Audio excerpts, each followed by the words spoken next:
એ મોરે મોરાનો શોખ તમ તારે જ્યારે પૂરો કરવો હોય ત્યારે મોસ્ટ વેલકમ છે. આવી જજો મોજથી, મનની મનમાં ન રહી જાય એનું ખાસ ધ્યાન રાખજો. અને જેને લાગુ પડે એને નહીં, હું આપ શ્રીને જ કહું છું. શું? આ બ્રિજરાજદાન ઈશ્વરદાન ગઢવી આપ શ્રીને જ કહે છે, એટલે આ ખાસ વાતને યાદ રાખવી હો. અને જે ચાળો કરતા હોય ત્યાં કરવો. જૂનો રાફ ન છેડીએ એમાં જાગે કોક જડાગ.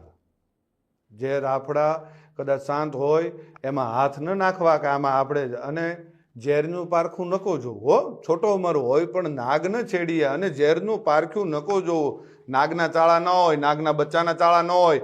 અને હું ઈ માનું સંતાન છું, આ કાયમ યાદ રાખવું કે જેના આપણે નામને આપણે જે દુનિયામાં એના નામના એના ગુણગાન ગાઈએ છીએ ને, એ જ માનું હું સંતાન છું. એટલે કાયમ યાદ રાખવું. અને રહી વાત સિસ્ટમની, તો ભાઈ સિસ્ટમ અમારી શું છે એ આખી દુનિયાને ખબર છે. અને મારા બાપુજી વખતથી અમારી સિસ્ટમ ચાલી આવે છે. આપની સિસ્ટમ અમારામાંથી આવેલી છે, એ ભૂલી ગયા છો આપ? શું સિસ્ટમ? અને અમારી કોપીઓ કરીને તમારે જીવન જીવવું છે.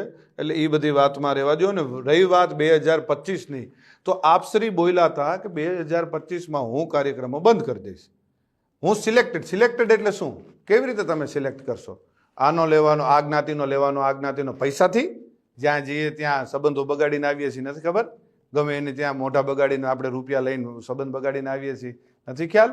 બધી ખ્યાલ છે. બધી ચોખોટું, ઘણી બધી ચોખોટું હું કરું ને તો ઘણી બધી ચોખોટું થાય અને દુનિયા થૂ કરશે. એટલે મહેરબાનીથી શાંતિથી તમે જે કરતા હોય એ કરી ખાવ.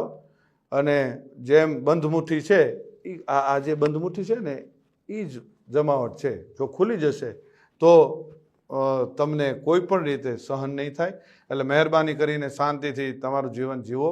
અને આપશ્રીની એવી ટેવ છે કે આપણે સવારે બોલીને સાંજે ફરી જઈએ, સાંજે બોલીને સવારે ફરી જઈએ. રોજ આપણે ફરી જવું હોય એ આપશ્રીના ખૂબ સારી રીતે આપના સંસ્કારમાં હશે. અને ખૂબ ફરવું, કાચીડો જેમ રંગ બદલે ને એમ આપણે રંગ બદલીએ છીએ.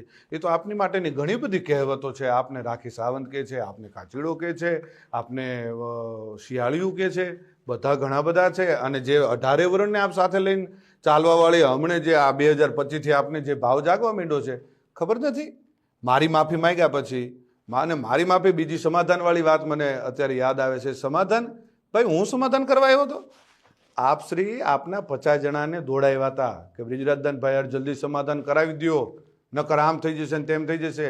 એટલે એ બધી વાતો બંધ કરો. અને બીજી હજી એક વાત કરી દો, 18 વર્ષને સાથે લઈને આલો છો. કેદી આવેલા તમે? ખબર નથી?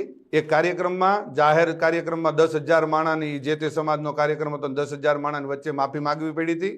ભૂલી ગયા છો? ખોટી બધી વાતો બંધ કરો. જે કરતા હોય કરી ખાવ.